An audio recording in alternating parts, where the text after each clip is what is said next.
It's 6 o'clock. I'll call this meeting to order. This is the Breezy Point City Council. It's Monday, August 3rd, 2020.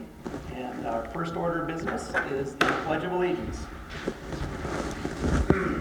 I pledge allegiance to the flag of the United States of America and to the republic for which it stands, one nation, under God, indivisible, with liberty and justice for all.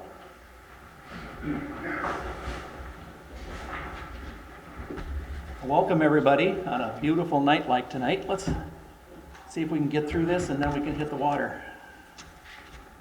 First order of business is the consent agenda. We have the council minutes from July 6, 2020. We have approval of claims totaling $76,150.42, which includes electronic checks 2584E through 2586E, paper checks 136119 through 136154, and 136156 through 136179. And we also have a donation to the police department, which is from a person that one of our officers happened to save the life of. And these are just absolutely marvelous types of things that we get to see. And we also have approval of change to the personnel policy regarding holidays, specifically the Columbus Day holiday, to make that a floating holiday. Is there anything anybody would like to have taken from the consent agenda and discussed separately? I'll start with you, Gary. No, sir. Okay. Rebecca? No. Gary? No. Michael? No. Okay. All those in favor of the consent agenda as is, please say aye. Aye. Those opposed? Who made the motion and second that? My mistake, my bad. I'll entertain a motion to accept the consent agenda as written. So moved. Is there a second? I'll second. It's been moved and seconded. All those in favor, please say aye. Aye. Aye. Opposed? The reason for that is I screw that up every time. So I'm glad Patrick's back there to keep me honest. And the motion to approve also approves the resolution 14-2020 to accept that donation. Our next order of business is Jacob, is it Schroeder or Schrader? Schrader, okay. If you would want to come forward, he has a presentation for us. And so just start out, state your name and address, and then please address us. My name is Jacob Schrader. I am from Boy Scout Troop 102. I'm here to complete my citizenship in the community merit badge. And to do so, I have to ask a question at a city council meeting. Okay. So what is your question? Can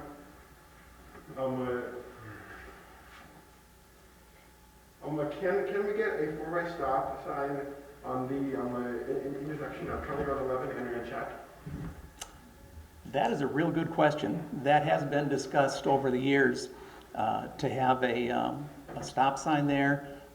And that is actually, the fact that it's a county road means that that actually has to be controlled by the county. And so that has been discussed over the years. And Patrick. When the city council had discussions about the conditional use permit for the clinic, also the convenience store, the study was done, and that indicated that there was not enough traffic volume to require a stop or other kind of control at this time. Now, I was just about to get to that. Sorry. There is plans in the future to have either a four-way stop there or even possibility of a roundabout at that intersection. But as Patrick indicated, there's not enough traffic there in that intersection to warrant one at this time. But I'm glad you observed that, because that is an issue. So, yeah. Anything else? No. Okay. Anybody have any questions for Jacob? No? Thanks for coming tonight, though. Thanks for coming, yeah. How long have you been in Boy Scouts? A few years now. A few years. Yeah. What's the future plans? What are you going to be doing? Don't know yet, I'll or? probably try and get Eagle Scout. Oh, okay. Well, thank you very much, and if there's anything I need to sign, just let me know. But you did a very good job. That was a very good question. Thank you. Nice to have you with us. Yes.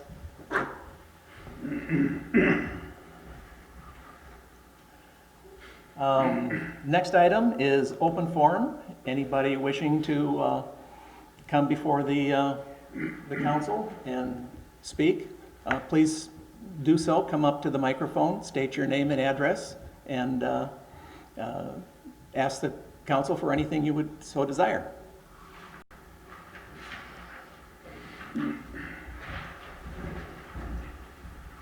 My name is Tim Scarry, 7531 Winter Trail, Reedy Point. I'm here to just address the idea of the expansion of the Frisbee Golf Course in the parking lot area, White Overlook. I've talked to all the neighbors that own homes on the gravel portion of White Overlook and a handful on the tarred portion of White Overlook, just south of the shady intersection. I didn't find anybody in favor, and were quite concerned and did not know about a potential expansion problem or a plan. And so I just want to report that there's not any support of anybody that lives there. I happen to own some vacant lots on that road as well. I expressed my concerns about it as well due to maybe traffic issues and noise issues. It is a residential quiet area. I don't think anybody there is looking for much more noise and traffic and dust. And really just wanted to let you know that there are people that aren't for that.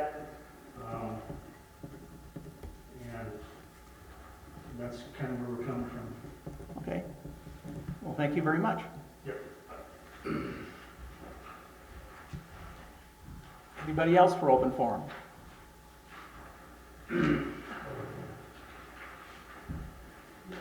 Yeah, come up to the microphone, state your name and address, and I'm Stephanie Heider, and my address is 29824 Lakeshore Drive, right next to the mayor, matter of fact. Well, I also have two parcels on, I guess it's Catskill Catskill Lane. Lane, thank you.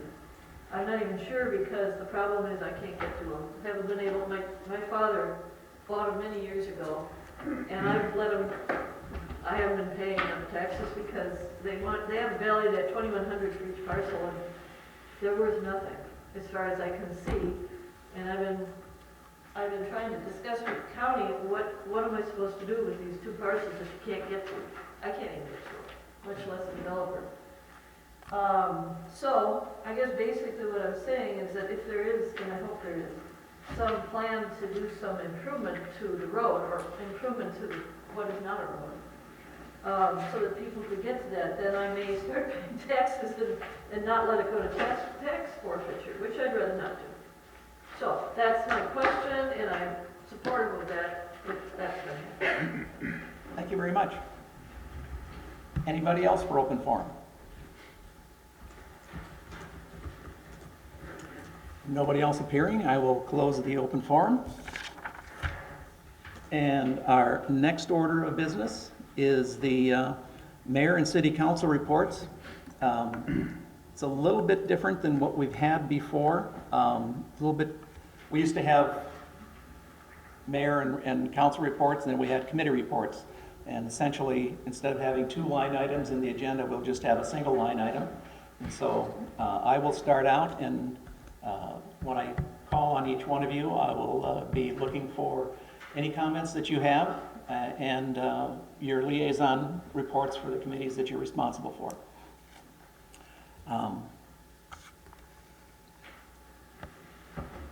Oh, wait a minute. Oh, here it is.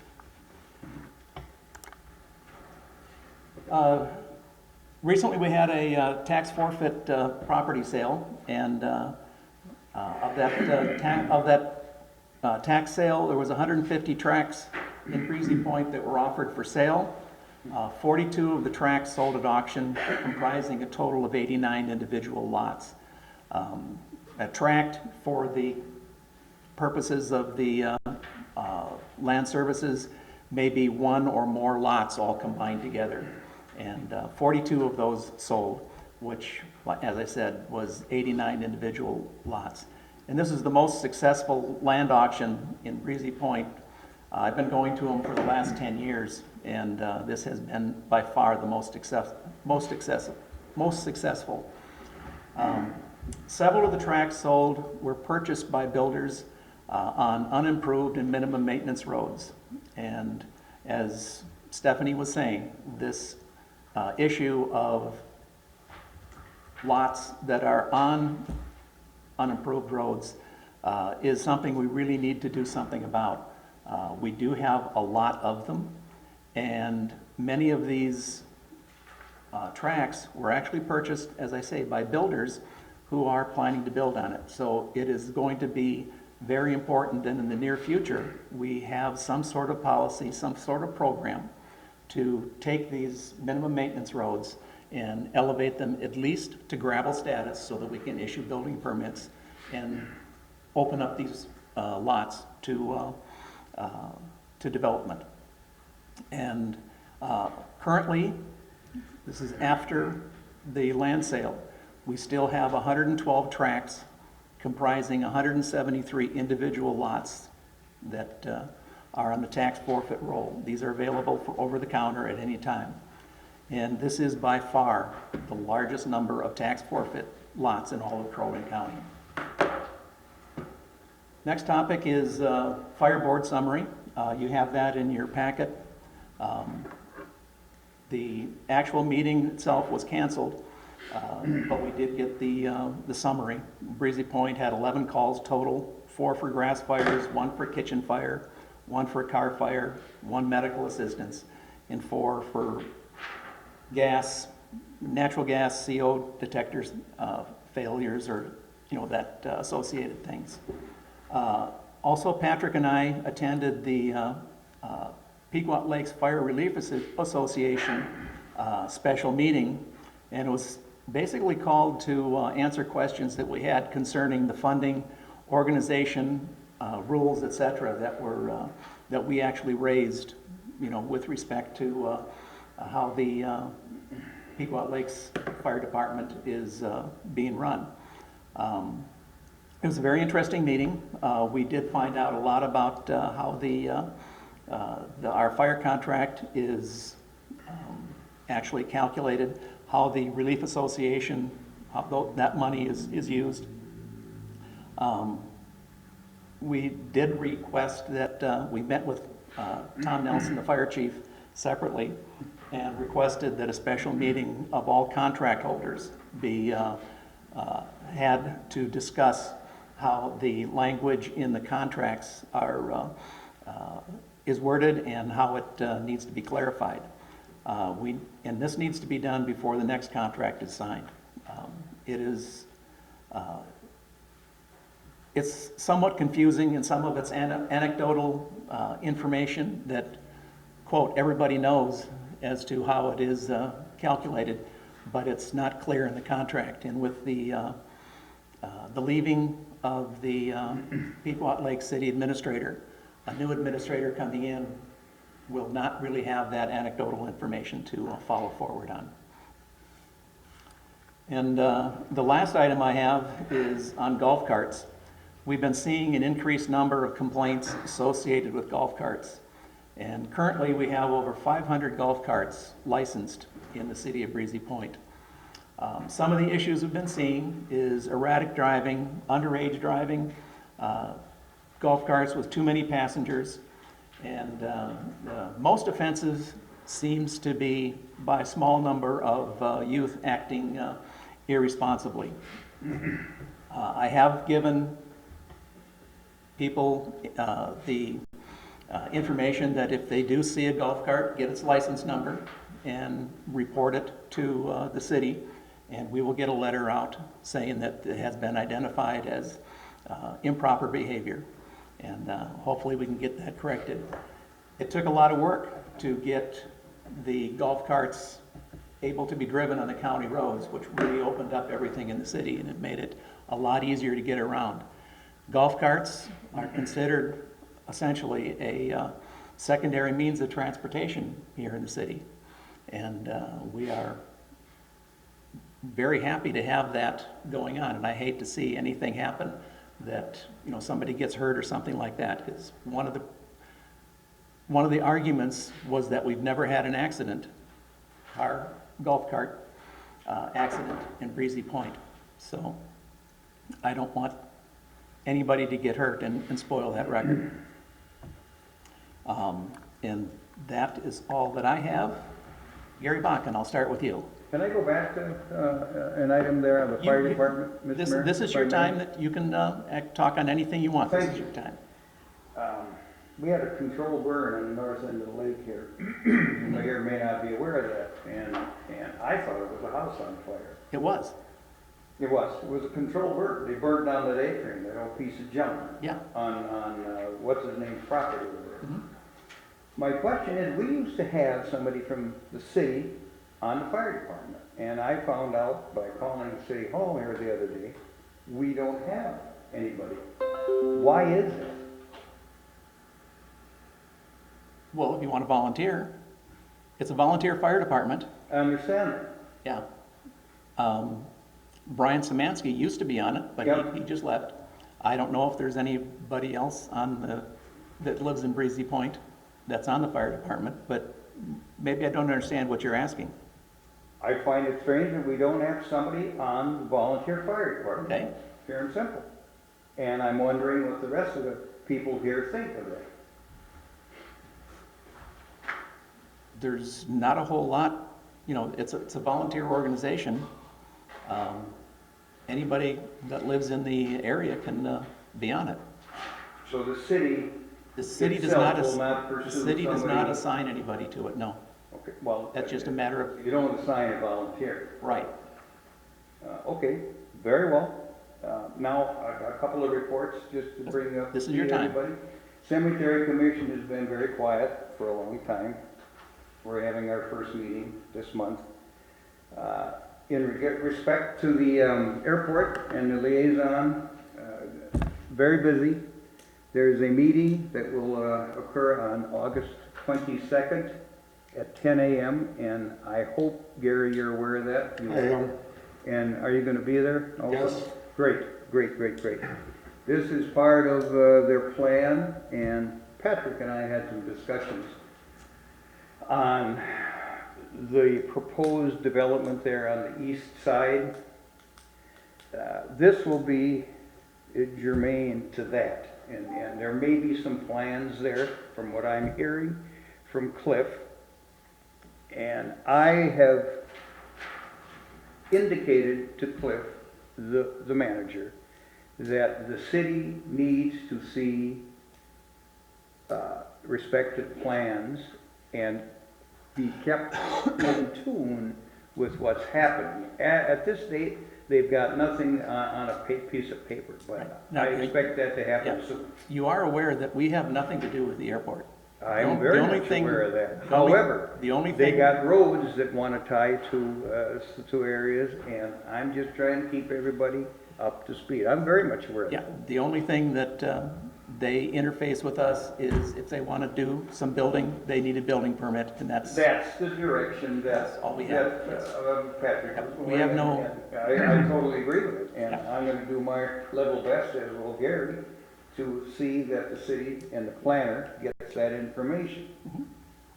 It's been blatantly, to me, obvious to me, and I let them know that, and I will reiterate that on the 22nd. Thank you. I yield my time. Can I ask a question in regard to the airport thing you brought up? right.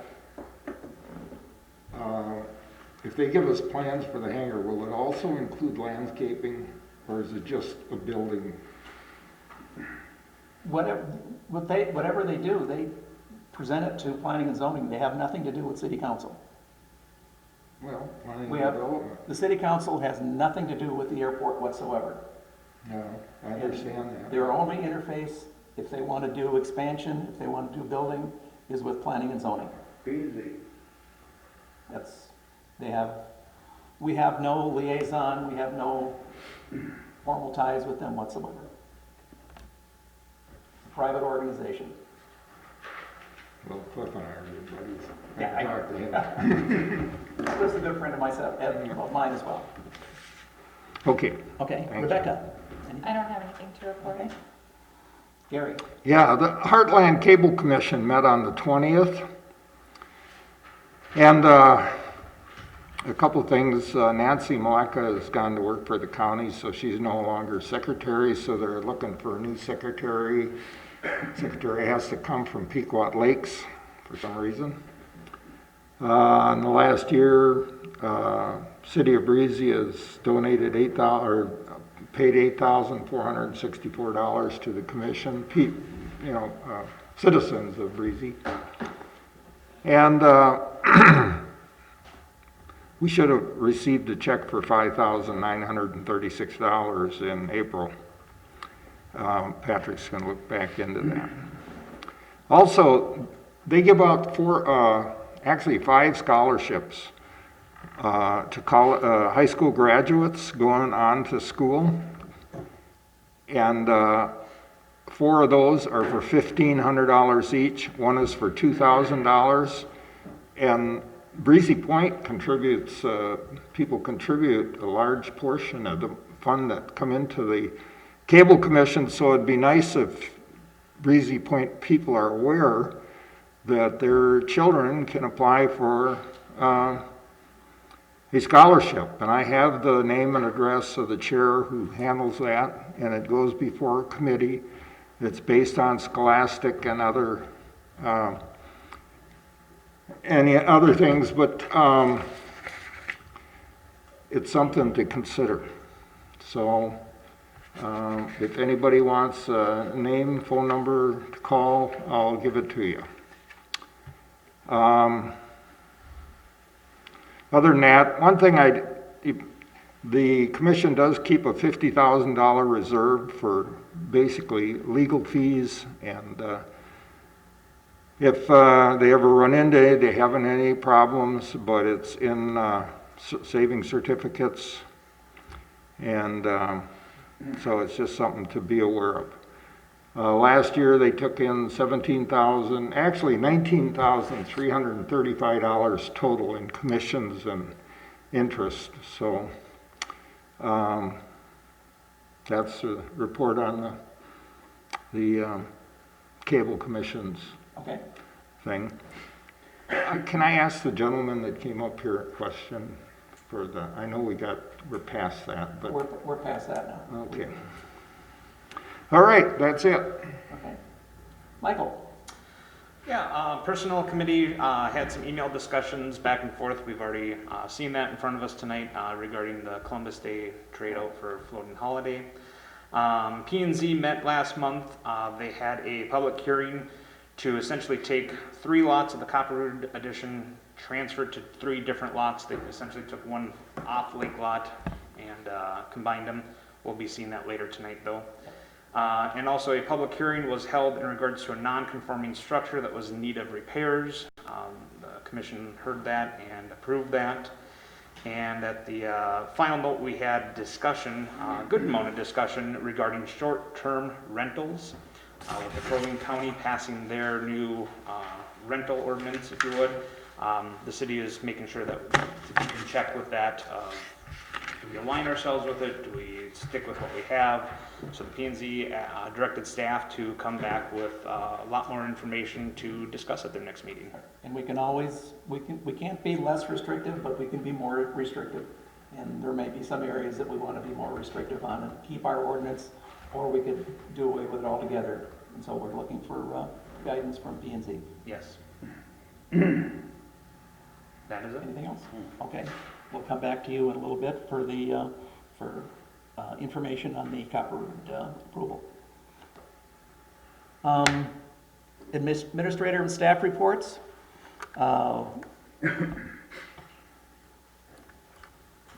we have an issue. Why am I not moving? Oh, I'm on the wrong, wait a minute, I gotta get back to my agenda here. Okay.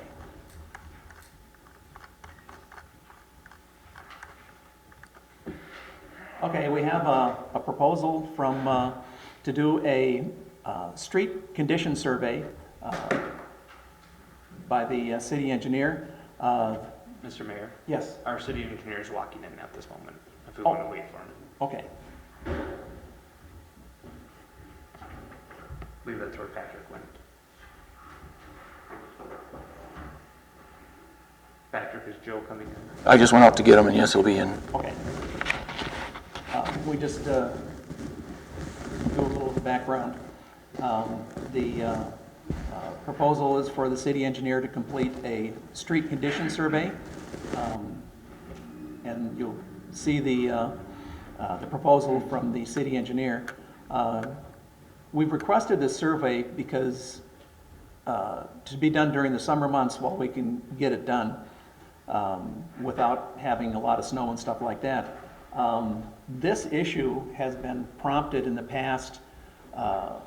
We were going to be doing a survey of Circle Drive up on Fawcett Hill because that road needs to be completely reconstructed. And then when the COVID virus hit, it got put on the back burner and we really couldn't move forward with it.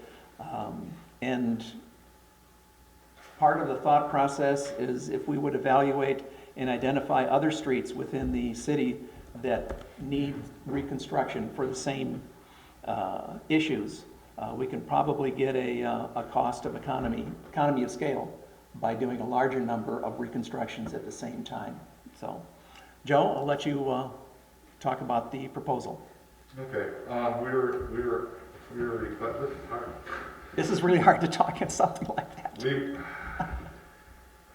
We were requested to give you a proposal to rate the roads throughout the city, and I believe some class 5 aggregate roads too. I put together a proposal. We would rate them, go through and drive each road, and then rate them from a 1 to 7. 7 being, newer, newly paved, and 5 would be the reconstruction. 6 and 7 would be how the gravel roads are faring. I guess this would give you a good opportunity to see in groups of where your roads sit to make a little bit more informed decision to break that down into maybe taking areas and deciding whether or not you want to go to approach of maintenance plus reconstruction or how you want to do that. But at least you get an idea on probably about a 20,000 foot level of what all your roads stand at. So, and we propose to do this for a lump sum of $6,600. Okay, any questions? Gary, I'll start with you. Absolutely none. Rebecca? No, I think it's a good idea, thanks. Gary? No. Michael? Joe, can you clarify, when we talk about a single road, if there's perhaps a division between north and south, will we get a report as just one lump sum of a road, or could you potentially come back saying, north road of X road is good, but the south road actually needs to be chip sealed or maintenance done? Or is it going to be one whole road at a time? Yeah, it'll be the road at a time. See, I think I put it in there too. If you got a road that's about 20%, I'll evaluate whether or not there's so much patching that needs to be done, alligator cracking and such. That'll fit it into a category. You're at about 20,000 level, like I said earlier with this. If when it comes down to maybe looking at where you want to go, we bring that down to a 5,000 level and then start looking at what you want to do to break it down. If we were to break down every road or north, south, east, west, that would be it would also be a little confusing. Because this is a bunch straightforward type of thing, set in categories. So, they do divide out fairly you can tell that, you know, this road is not a 2, it's a 3, or a 3 or a 4. You know, there might be some disc spots in it, but I've done reconstruction projects where we've had, you know, 30 to 40% of the curb is bad, and they say, well, why are you taking out the curb? Because if you do a bid and just have like 30% of the curb removed, for removal and replacement costs versus taking it all out, putting it all in, is fairly close, and that's kind of a dividing line. So when I see something done on a road that's half, that'll probably meet the dividing line criteria.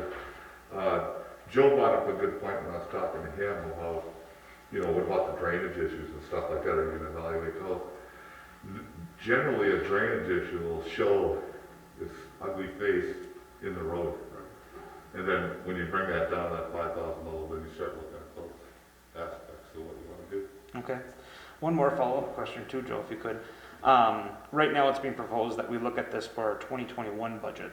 Is this anything that Woodseth would be willing to do for us this year, but bill for 2021? So my only thought is, you know, if we prove it and it's a 2021 budget item, we're talking not getting boots on the ground until next May, June after snow is off. Whereas if we could get this done yet this year, it's something that we could start potentially putting a road plan together with. Oh, I'm sure we can work that part of it out. Okay. I think the best way to do it would be, you know, get the field work done before the snow falls, and then get the report written up for delivery January 1st. Yeah, I don't see that. That's not a big issue for us. Okay.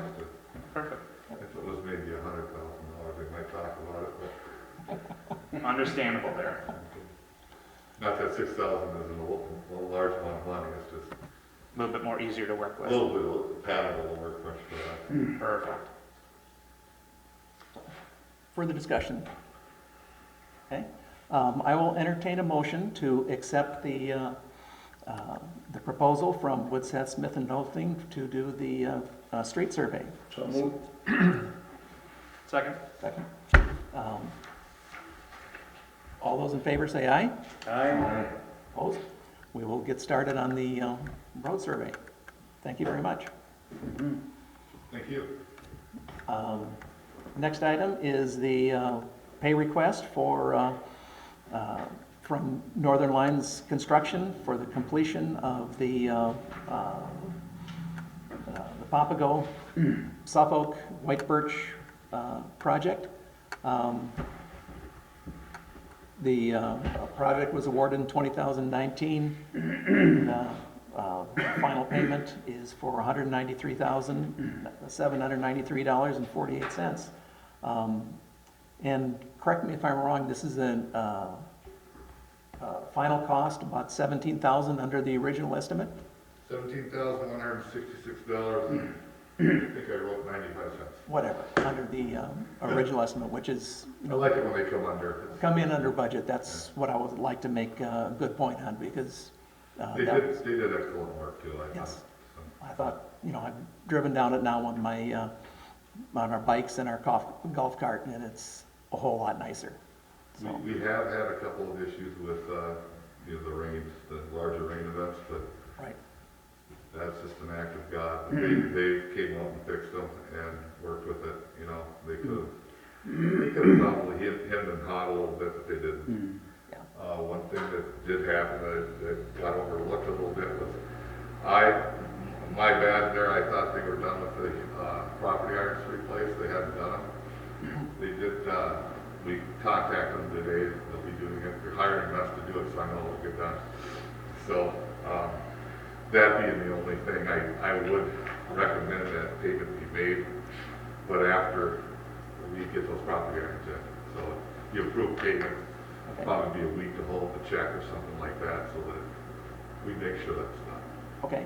I'll entertain a motion to approve the final payment of $193,793.48 to Northern Alliance Construction.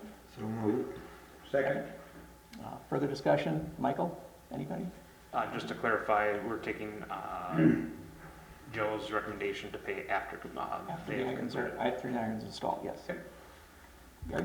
No. Rebecca? Gary? No, sir. All those in favor say aye. Aye. Those opposed? The payment is approved. Thank you. Thank you.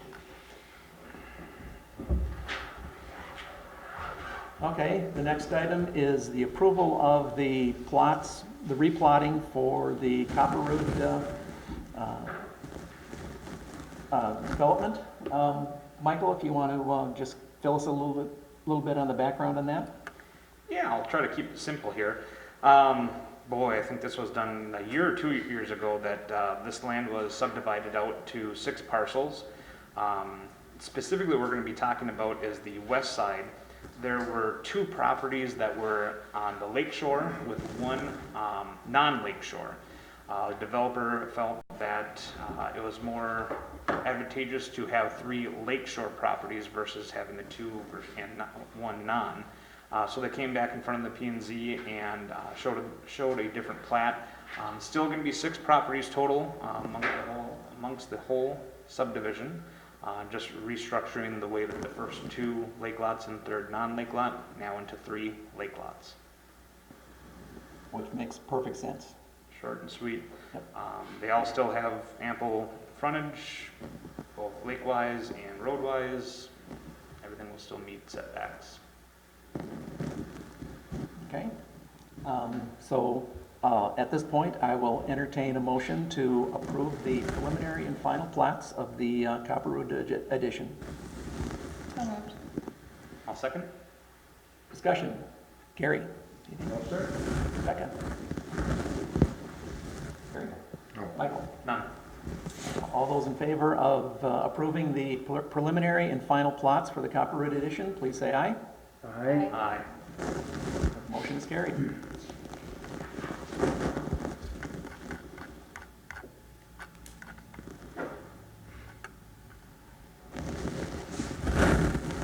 The next item is purchase of the tax forfeited land.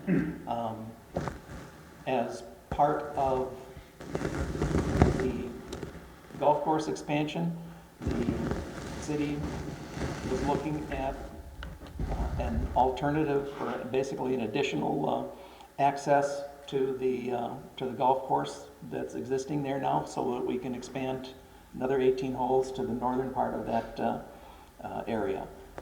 We did, in closed session, authorize the city administrator to build on tract 7215, which included the 3 parcels, 1008, 0926, 1008, 0925, and 1008, 0924. We were successful bidder on that, and so I would entertain a motion to confirm the purchase of these tax forfeited lots. You got a question there? Yes. Tom, you even pointed out to me on Friday that I had the wrong tract number. The parcel numbers are correct, but the tract number was incorrect. Oh, you're right. That's, instead of 7215, what is it? 76?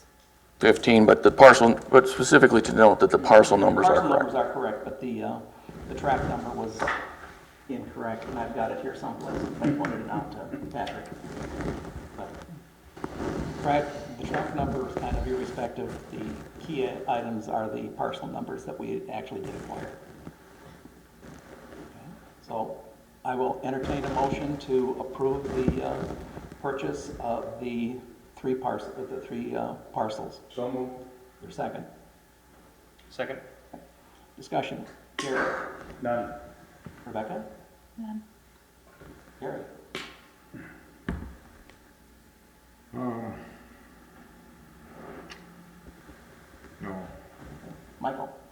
I'd like to have some follow-up discussion after the motion, if I could, just to reiterate something. Nothing directly related with it, but Oh, okay, a subsequent. okay, that's, Nothing to say on this, just okay, I'll let you do that, that's fine, thank you. okay? All those in favor, please say aye. Aye. Those opposed? Okay. Have the floor. One thing I was just going to ask is, I know city staff had indicated to the county inquiring inquiring if, since it's purchased for parkland, and normally the city has access for tax forfeit lots in parkland, if we had received any response yet from the county. I don't, oh, Patrick, have we? If I just may summarize, because the public doesn't know what we're talking about. Subsequent to the meeting, or after the purchase of the land, part of the closed session discussion, the city was concerned that the city was not offered the land after the price was changed. And so the mayor wrote a letter, copied all city council members, to our county commissioners, to Gary Griffin, who is the head of land services, and to Tim Hool, the county administrator, requesting that they refund our dollars because we feel that they should have offered that to us before it went to the public land sale, but because of the expedited process, we didn't have that option this time around. And I also, in the mayor's letter, he also identified that when it was initially offered to the city years back, the city hadn't considered the expansion of the disc golf course. We probably haven't even built the disc golf. We didn't even have the disc golf course. So now things have changed, and that's why, even if we had approached them this spring, we would have asked them to donate the land to the city. So that is what you're referring to. Thank you. Yep. But no response as of yet. We haven't, we just sent it out the other day, so I don't expect a response quite this soon. Okay. So. Okay. Next item is the CARES Act, and Patrick, I'll let this one up to you because it's relatively complicated. But the bottom line is we have a bunch of money that we can be using for the COVID response, mitigation, whatever. Governor Walz, a couple months back, authorized the distribution of the CARES Act, which distributed $841 million to cities, counties, and townships. I won't go into the details of it. It's all COVID related. It's been referred to as the CARES Act dollars. Included in the memo, I attached a letter from Crow Wing County that we received just last week. This is being discussed by a variety of communities. I also wanted to share with you the information of Crow Wing County, the different cities, and each amount that each city received. The dollar amount was specifically for cities. It's $175, I believe, per person per census dollar numbers. And that's where City of Breezy Point is identified as $187, $221, and you'll see cities very similar to our size or just smaller received lesser dollars. It gets back to this $175 per person. Additionally, the townships each received a dollar amount, and so I included what each of those received, and I believe they received a dollar amount closer to $25 per person. Cities provide more services, and that's why they had a lower amount. And then additionally, the county itself received several millions of dollars specifically for CARES-related funds, and I'm not going to go into their dollar amounts. I've talked with different council members over the last couple months about this. My experience with federal dollars is a concern because years later when they audit it, they are not very friendly about it. They're very cutthroat and to the point. And at a previous county that I worked at, they made us pay back $80,000 even after we pointed out that their staff told us to spend the dollars this way. They said, we don't care, you owe us $80,000 back. I don't want to have to be in that same situation years later owing them money back. And so I'm working with other cities and how they're getting information, the League of Minnesota Cities, and we're putting together different funding dollars that the city may use. All the masks, the face protection, some of the audio equipment, the things that we've spent on so far have all been hopefully reimbursed through a federal grant program. These CARE dollars we're looking at for a variety of expenditures that we've had relating to some staffing, potentially liquor license fee refunds. Also, as council's experience, we've had some council members not attend meetings, and so the Surface tablets we have are all used. Essentially, we got them all for free from Sourcewell several years ago. They're aging. They have some multiple different issues. They work because they were for free, but if there's some dollars that we didn't budget for, I think it's appropriate to consider upgrades for city council for a variety of factors that we will go into. Additionally, not only that, but we have one static camera in this room. Right now, so only 3 council members are being shown unless Deb moves it over to try to get one person that speaks. A second camera and even a third camera to allow for people to bring in maps or diagrams that they like shown. At the last planning commission, for example, the variance applicant came and said, here, I have a new drawing, and we had to hand it around one person at a time, and then the public couldn't see it, so if we had a static camera that would allow for that, we could put it on the screen so everybody could see that too. Fortunately, unfortunately, Digital Horizons, who we work with out of Brainerd, is stacked with work. They didn't return my calls till a Sunday, and I got back to them, and so we're working with them to get some more quotes. Our equipment is essentially more than 10 years old, and that's you see here for audio-visual recordings. There's some better equipment out there that we could use these CARES dollars for to specifically improve the program that we are presenting to the public on our YouTube process. Also microphones, so when I continue to ask Mr. Mitchell to lean forward, we can get him a microphone that goes right over his ear, and so he can lean back and talk, and we'll be able to hear him clearly. Especially when he has his microphone covered with his notebook. Okay.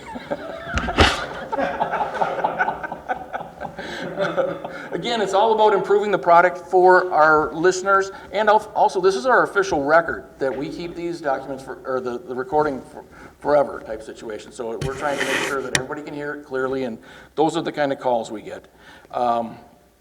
With that, there is also then, I included the Crow Wing County letter to talk about potential of, if we don't spend the whole $187,000, we are ultimately to forward that on to the county. Let's say we only spend 150, or we have 150,000 left, we forward that on to the county, and under the current program, they have 30 days to decide what to do with those dollars. If we tell them now that we've identified that they have 150,000, that gives them more time to work with it.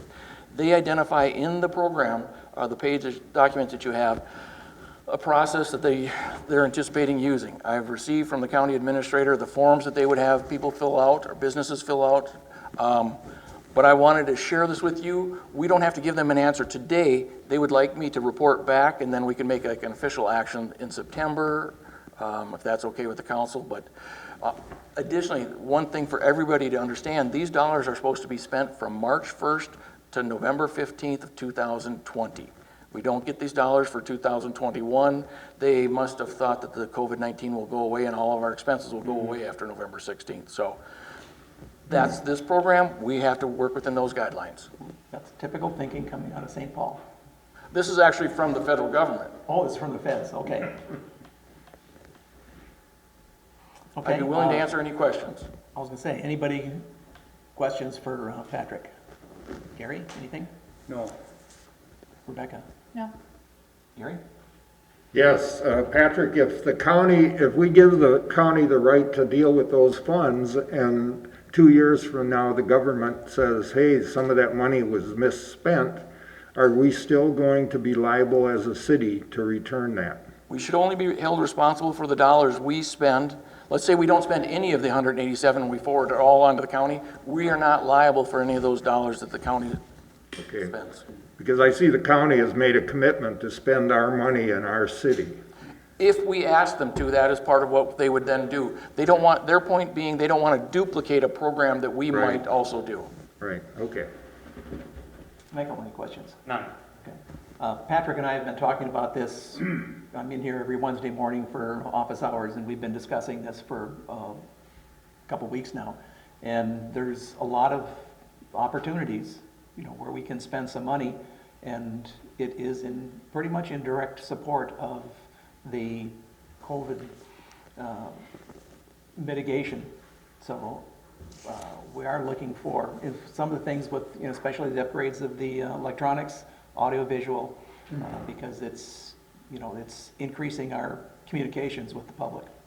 Question. Yes. If we do that, do we give the money to the county, but say, then do we make a request that we have these updates done, or are you talking about? Initially, we will have the money to spend for ourselves. We have up to $187,000 that we could actually spend ourselves. But once we start spending it, then is it too late to give the county the responsibility of dealing with the rest of it? Basically, we get $187,000 to spend. We would be really hard pressed to come up with enough things would add up to 187,000. So even if we did get our wish list and actually purchase and spend that, we're gonna have money left over. It's that money left over that goes to the county, that in the future, if there's something that we would need after the time has expired, we can get that money from the county. It's a little confusing. But this money is going to small businesses, according to this. Businesses with less than 50 employees, quote unquote, the information here. And I guess I'm lost, because you're saying, to me it made sense to let the county deal with it. Now you're telling me that we're gonna deal with it. Gary, if I might explain.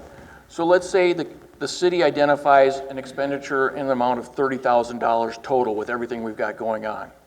We would then forward on to the county the other $150,000 for their program, and we would ask them to keep the 150 in our area, but through their program. Okay, would they have to do that in the last 30 days, or they can? That's why we're asking the council, if you're interested in it, I'll work on more details, get some harder figures, and then in September, hopefully I'll have a hard number for you to say, okay, county, you're gonna get 150, we're gonna spend the rest of it. Okay. Like I say, it's not a simple thing to try and wrap your head around. Okay. There's nothing that we need to do other than just, it's an information thing for us, and we'll get more.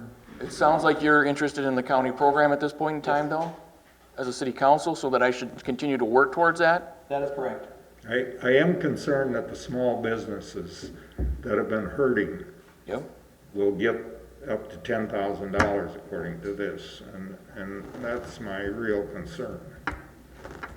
Yeah, so what I'm hearing you say, Councilman Member Mitchell, is that you want to make sure that the dollars that the city of Breezy Point receives, the unspent dollars, are allocated back to hopefully our businesses within the boundaries of the city of Breezy Point. Right. If not more dollars, using the county funds, if there's more businesses that apply for they're using 10,000 as an example, I believe. Okay. Okay, so our last order of business is we have received the retirement notice from Davy Johnson, who is, how many years has he worked for us? It'll be 15 years on September 19th. 15 years. And he's going to be retiring on September 19th. And just like to acknowledge that Dave's done a very good job for us working in maintenance. And we have hired a replacement who's scheduled to start August 31st. And with regret, we accept his resignation and offer, and just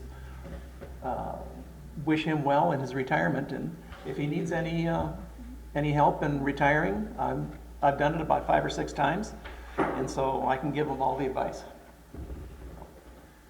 With that, our meetings are, oh, wait a minute, before I adjourn. Next month is, the meeting will be on Tuesday, September 8th, because of Labor Day, and it will be starting at 7 o'clock. Summer's over, so we'll be back to our winter hours at meeting at 7 o'clock on Tuesday because of Labor Day. And also, we have the primary election coming up on August 11th. Those are the big things coming up in our next future. So, with that, meeting's adjourned. Thank everybody for coming.